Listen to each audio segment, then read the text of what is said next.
जय हिंद दोस्तों। कैसे हैं आप सब? I hope you are doing well. आज के इस लेक्चर में बच्चों हमारा जो यूनिट चल रहा था India on the eve of independence, यानी कि स्वतंत्रता की पूर्व संध्या पर भारत, इसी का हम लास्ट पार्ट देखने वाले हैं, पार्ट नंबर 6।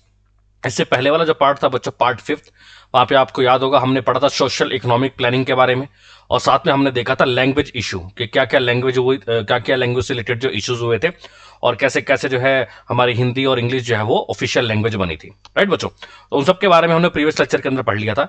इस लेक्चर के अंदर बेसिकली बच्चों हम लोग पढ़ने वाले हैं कॉन्स्टिट्यूशनल डेवलपमेंट के बारे में, यानी कि संवैधानिक विकास के बारे में।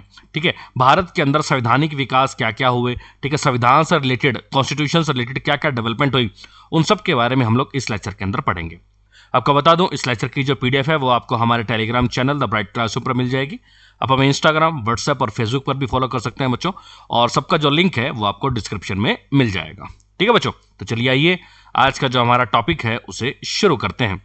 तो देखिए, constitutional development, right, post independence constituent assembly कहता है कि भाई संविधान का कैसे विकास हुआ और खासकर आज़ादी के बाद क्या हुआ था। तो देखिए, वैसे तो ये सारा का सारा टॉपिक हम संविधान के अंदर पढ़ेंगे, लेकिन मैं आपको यहाँ पे बेसिक सी चीज़ें बता देता हूँ। जैसे 1934 में 1934 में संविधान सभा बनाने की जो मांग की थी वो की थी एम एन रॉय ने। किसने मांग की थी? M N Roy. M N Roy पहले भारतीय थे जिन्होंने कहा था कि भैया हमारी एक संविधान सभा होनी चाहिए जो भारत के लोगों के लिए क्या लिखेगी? संविधान लिखेगी। बेसिकली जो कम्युनिस्ट मूवमेंट चल रहा था उस टाइम पे, उसके ये लीडर थे। ठीक है, उसके बाद जब इन्होंने डिमांड करी है ना, इन्होंने पहली बार सोचा, इनका जो पहली बार आइडिया सामने आया, तो पहली बार 1935 में आईएनसी पार्टी ने, यानी कि इंडियन नेशनल कांग्रेस पार्टी ने पहली बार जो है ब्रिटिश सरकार से डिमांड करी थी कॉन्स्टिट्यूंट असेंबली की, संविधान सभा की, और वो संविधान सभा क्या करेगी? भारत का संविधान लिखेगी। इतनी बात तो क्लियर है कि पहली बार सोचा किसने? तो पहली बार आइडिया दिया था एम एन रॉय ने, और ऑफिशियल डिमांड, आधिकारिक रूप से मांग कब की गई थी? तो 1935 में की गई थी। और किसने की थी? तो कांग्रेस पार्टी ने की थी कि भैया एक संविधान सभा होनी चाहिए जो कि क्या करेगी? जो कि भारत के लोगों का संविधान लिखेगी। ठीक है बच्चों, उसके बाद इन 1938 में जवाहरलाल नेहरू ने कांग्रेस के बिहाफ पर एक घोषणा की थी। क्या कहा था? कि constitution of free India must be framed without outside interference by constituent assembly elected on the basis of adult franchise. क्या कहते थे? इनका मानना यह था कि भैया भारत के लोगों के लिए जो संविधान लिखा जाएगा, ठीक है, जो आजाद भारत होगा उसके लिए संविधान लिखा जाएगा, उसके अंदर किन्हीं भी बाहरी लोगों का इंटरफेरेंस नहीं होना चाहिए। कि ऐसा नहीं है कि भारत के लोगों का संविधान लिखने के लिए अंग्रेज आ रहे हैं हमारी मदद करने के लिए, नहीं। बोले हमारे यहाँ के जो लीडर्स हैं, हमारे यहाँ के जो नेता हैं, वही मिलकर, वही बैठ के विचार विमर्श करके संविधान लिखेंगे भारत के लोगों का। और वो जो लीडर्स होंगे वो कैसे चुने जाएंगे? अडल्ट फ्रेंचाइज बेस्ड पे, यानी कि वयस्क मताधिकार के आधार पर। वयस्क मताधिकार, जैसे आज के टाइम में हम एमएलए चुनते हैं, है ना, एमपी चुनते हैं, लोकसभा के इलेक्शन होते हैं ना, तो 18 साल से उम्र के ऊपर वाले बंदे ही वोट कर सकते हैं। जो जीतता है वही जाके संसद में बैठता है। सिमिलरली यही बात है कि 18 साल से उम्र के बंदे क्या करेंगे? वोट करेंगे, और जो जीतेंगे वही जाकर कहां बैठेंगे? संविधान सभा में बैठेंगे। तो बोले ऐसे ही संविधान होगा। ठीक है ना। उसके बाद The demand was finally accepted in the principle by the British government in what is known as the August Offer in 1940। याद करो, अगस्त ऑफर मैंने आपको बताया था। ठीक है, तो कांग्रेस पार्टी की जो डिमांड थी संविधान सभा को बनाने की, उसको फाइनली एक्सेप्ट कर लिया गया था। ठीक है, और उसको क्या बोला गया? तो उसको बोला गया अगस्त ऑफर, जो कि कब लाया गया था? 1940 के अंदर जो है इसे लाया गया था। ठीक है बच्चों, उसके बाद 1942 के अंदर in 1942 sir Stafford Cripps, a member of the cabinet, came to the India with a draft proposal of the British government on the framing of an independent constitution to be adopted after the second world war. क्या कहता है कि 1942 में, याद है, Cripps mission आया था। तो 1942 के अंदर सर स्टैफर्ड क्रिप्स आए थे, जो कि वहां की कैबिनेट के एक मेंबर थे। ठीक है, ये प्रपोजल लेकर आए थे ब्रिटिश गवर्नमेंट का कि भैया आपका जो है आजाद भारत का संविधान कैसे लिखा जाएगा, और वो लिखा भी जाएगा तो कब? वर्ल्ड वॉर सेकंड के बाद लिखा जाएगा। लेकिन क्रिप्स मिशन के जो प्रपोजल्स थे ना, क्रिप्स मिशन के प्रपोजल्स को याद होगा मुस्लिम लीग ने रिजेक्ट कर दिया था। बोले नहीं भैया, हम क्रिप्स मिशन के प्रपोजल को नहीं मानते। मुस्लिम लीग ने डिमांड की कि भैया दो अलग देश बनाओ, और दो अलग संविधान सभाएं भी बनाओ।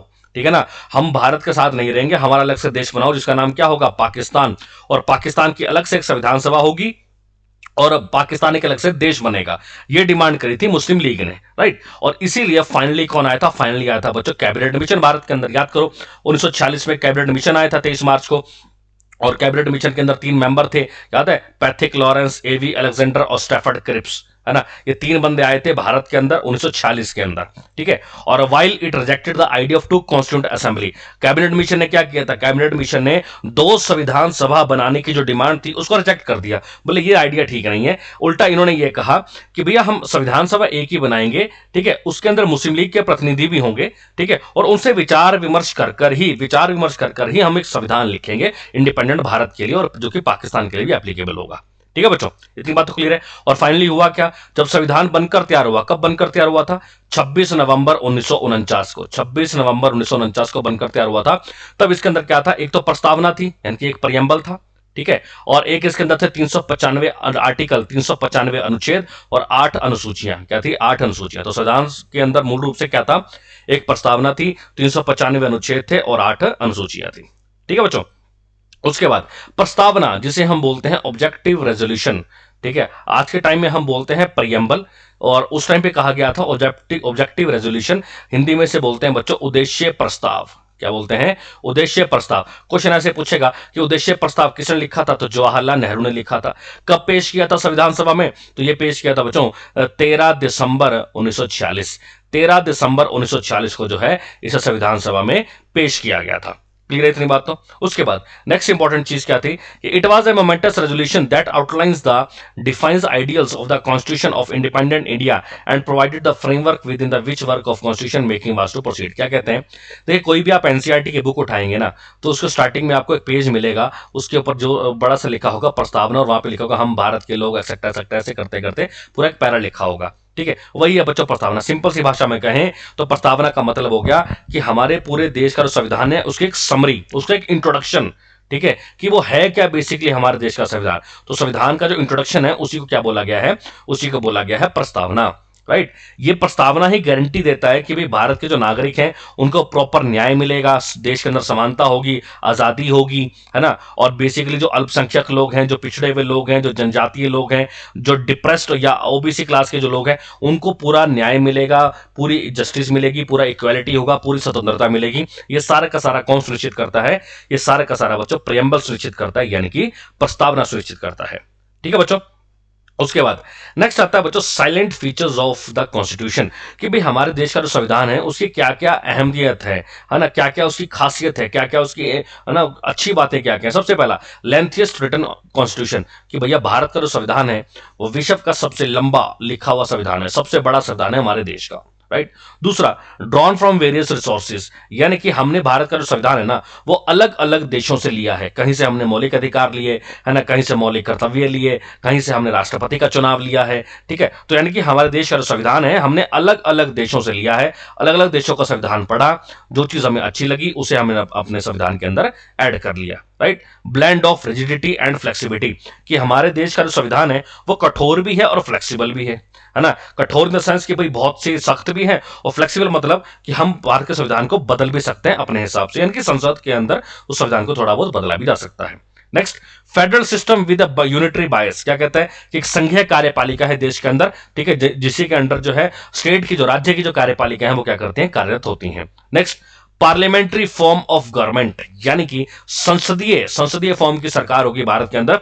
ऐसी सरकार होगी सेंट्रल गवर्नमेंट पे जो कहां पर बैठेगी, संसद में बैठेगी, जो कि सरकार, जो कि लोगों के लिए क्या होगी, उत्तरदायी होगी। Right, next, synthesis of parliamentary sovereignty and judicial supremacy, क्या कहता है कि पार्लियामेंट जो है, पार्लियामेंट जो संसद है उनको काफी आजादी दी गई है, वो अपने हिसाब से नियम कानून बना सकते हैं, लेकिन इन सब के ऊपर भी किसकी सुप्रीमेसी है, जुडिशियल, यानी कि न्यायपालिका इनसे भी ऊपर है। यानी कि अगर ये कुछ भी कर रहे हैं तो अगर न्यायपालिका को लगता है कि नहीं वो देश हित में नहीं है तो उसको रोका भी जा सकता है। तो यानी कि सबसे सुप्रीम कौन आ जाएगा यहाँ पे, न्यायपालिका। राइट, उसके बाद नेक्स्ट आता है इंटीग्रेटेड एंड इंडिपेंडेंट जुडिशरी, कि भारत के अंदर जो न्यायपालिका है वो इंडिपेंडेंट है, न्यायपालिका के ऊपर किसी का भी दबाव नहीं है। नेक्स्ट, फंडामेंटल राइट्स, मौलिक अधिकार, ऑब्वियस सी बात है भारत के लोगों के लिए संविधान बनाया गया तो भारत के लोगों के लिए मौलिक अधिकार भी तो होने चाहिए, फंडामेंटल राइट्स भी तो होने चाहिए।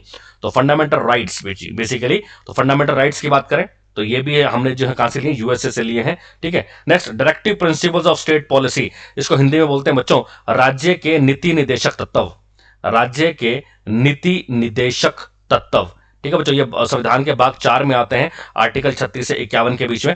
इसके अंदर बेसिकली यही कहा गया कि भैया भारत के जो लोग हैं उनके लिए क्या हम सामाजिक कार्य कर सकते हैं, कैसे सामाजिक कार्य कर सकते हैं, that is directive principle of state policy. ठीक है बच्चों, उसके बाद और सेक्युलर स्टेट, ठीक है, धर्मनिरपेक्ष देश है हमारा, ठीक है, यहां पर सभी धर्मों को जो है बराबर का सम्मान दिया जाता है, यहां पर किसी भी धर्म का अपमान नहीं किया जाता। नेक्स्ट, यूनिवर्सल अडल्ट फ्रेंचाइज, यानी कि यहां पर जो लीडर्स चुने जाते हैं वो चुने जाते हैं वयस्क मताधिकार के आधार पर। वयस्क मताधिकार, जैसे भी आपको बताया था कि जिनकी उम्र 18 साल से ऊपर है, ठीक है, जिनको पूरी नॉलेज है कि कौन सा हमारा नेता हमारे लिए ठीक है, कौन सा गलत है, वही वोट डाल सकते हैं, ठीक है। नेक्स्ट है सिंगल सिटीजनशिप। हमारे भारत के अंदर क्या है, एकल नागरिकता है, यानी कि आमतौर पर हमसे कोई पूछता है कि कहां से हो, तो हम बोलते हैं जी मैं हरियाणा से हूं, मैं पंजाब से हूं, मैं राजस्थान से हूं, मैं यूपी से हूं, लेकिन नहीं, हमारे हम कहां से, हम भारतीय हैं, राइट। आपके पास कोई भी आईडी प्रूफ होगा तो उसके ऊपर यही लिखा गया होगा भारत सरकार, गवर्नमेंट ऑफ इंडिया, चाहे आप आधार कार्ड ले लीजिए, चाहे पासपोर्ट ले लीजिए, ठीक है। अब कई लोग कहेंगे राशन कार्ड, तो भाई ration card is not an identity proof, ठीक है ना। जितने भी आइडेंटिटी प्रूफ है उनके ऊपर दो ही बातें लिखी गई हैं, या तो भारत सरकार या क्या लिखा गया है गवर्नमेंट ऑफ इंडिया, ठीक है बच्चों। उसका ऑटोनॉमस बॉडी, यहां पर बहुत, भारत के अंदर बहुत सारी ऑटोनॉमस बॉडी है, ठीक है, जो अपने हिसाब से काम करती हैं, लेकिन किसके दिशा निर्देश पे, तो उनके ऊपर कंट्रोल किसका रहता है, तो भारत सरकार का ही कंट्रोल रहता है, ठीक है बच्चों। इतनी बात क्लियर है।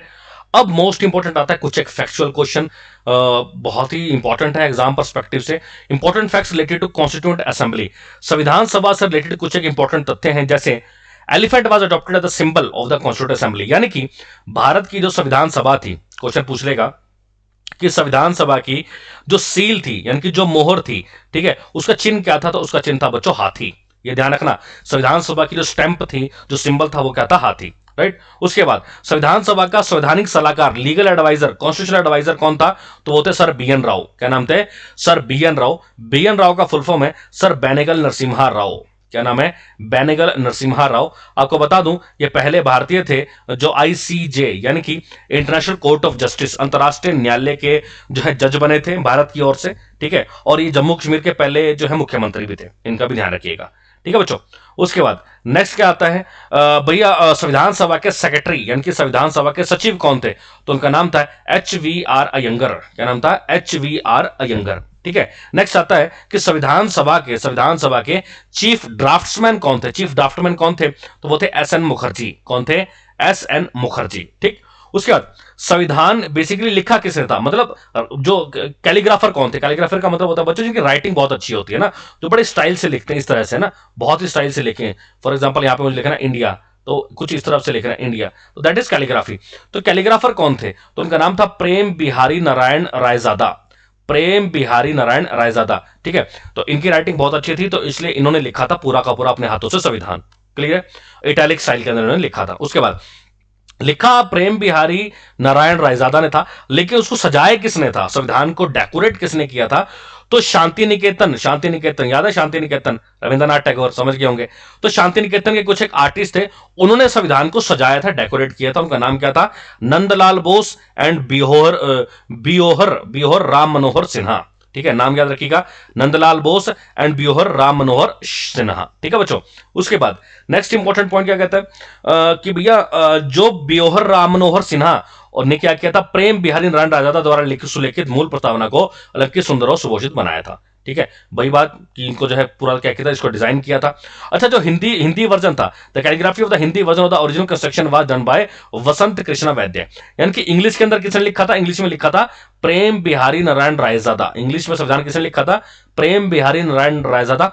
और हिंदी में किसने लिखा था, तो हिंदी में लिखा था वसंत कृष्ण वैद्य। किसने लिखा था, वसंत कृष्ण वैद्य।